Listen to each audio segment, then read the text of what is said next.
the Jesus Revelation Symphony. This is a glimpse into the magnificent and beautiful life Jesus lived on our planet.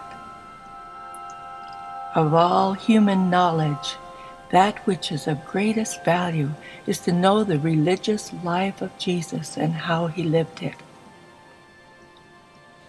Let your spirit soar as you hear Jesus' Revelation Symphony revealed anew through epical revelation, affirming that you are a son or daughter of God, our Father in heaven, and that all mortals are brothers and sisters.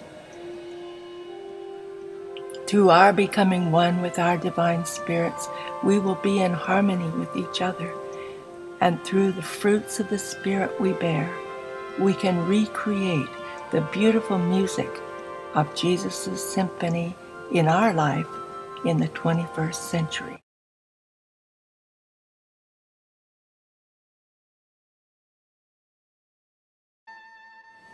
The Spirit of Truth.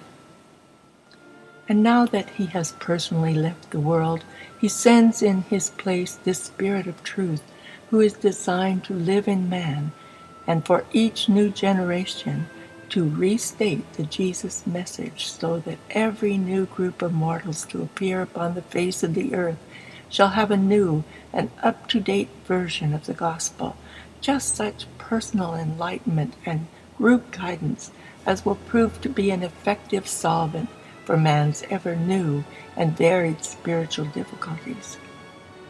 The first mission of this Spirit is, of course, to foster and personalize truth, for it is the comprehension of truth that constitutes the highest form of human liberty.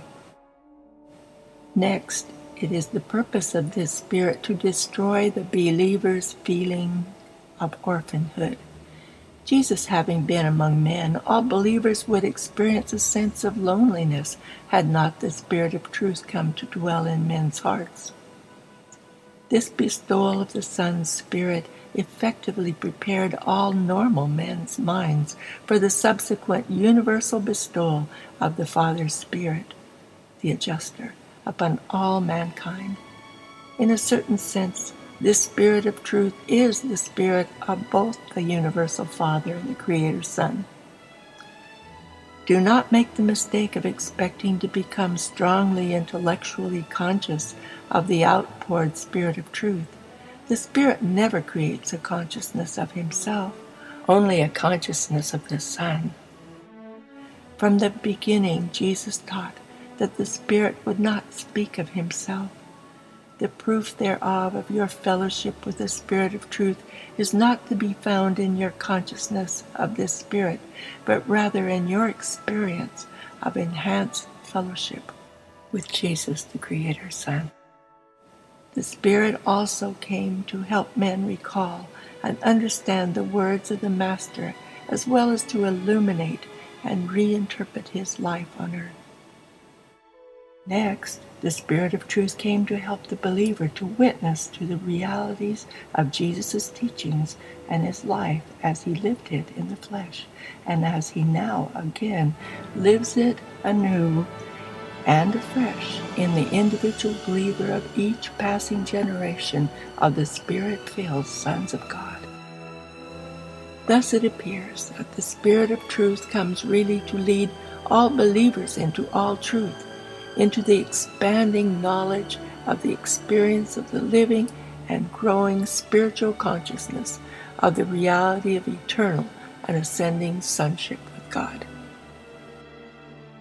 Jesus is the spiritual lens in human likeness which makes visible to the material creature him who is invisible. He is your elder brother who in the flesh makes known to you a being of infinite attributes, whom not even the celestial hosts can presume fully to understand. But all of this must consist in the personal experience of the individual believer.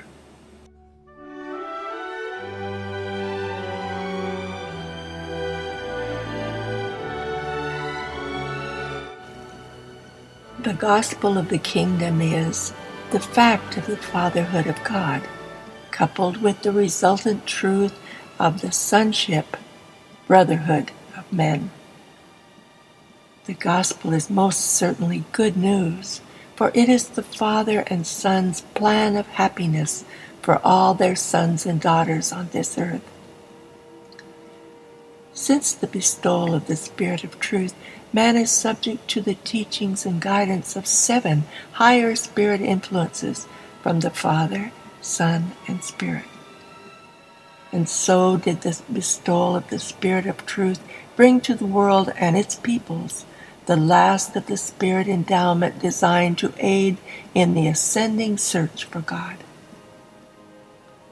We can even request to have the mind of Jesus, and it will serve us well. If we are lacking in faith, we are told that through the appropriation of the faith of Jesus, mortal man can foretaste in time the realities of eternity.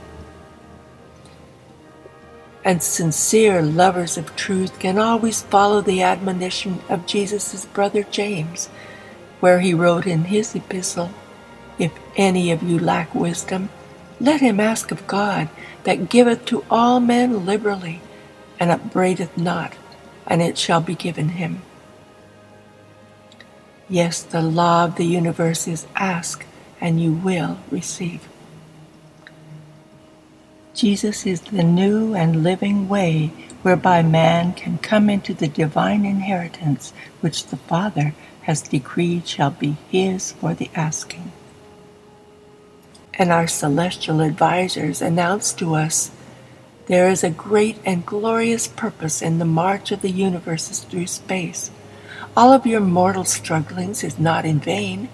We are all part of an immense plan, a gigantic enterprise, and it is the vastness of the undertaking that renders it impossible to see very much of it at any one time and during any one life. We are all a part of an eternal project which the gods are supervising and outworking.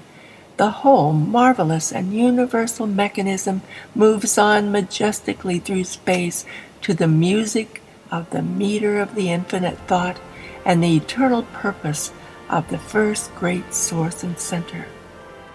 There is in the mind of God a plan which embraces every creature of all his vast domains, and this plan is an eternal purpose of boundless opportunity, unlimited progress, and endless life.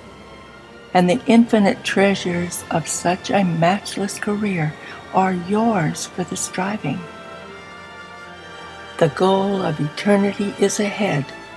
The adventure of divinity attainment lies before you.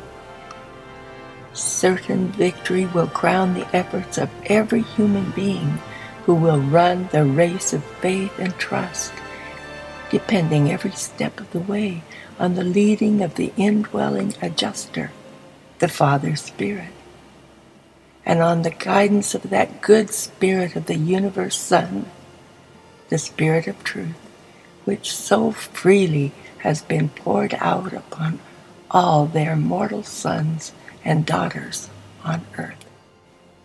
This has been a glimpse into the bestowal life of Jesus on our earth, his Revelation Symphony.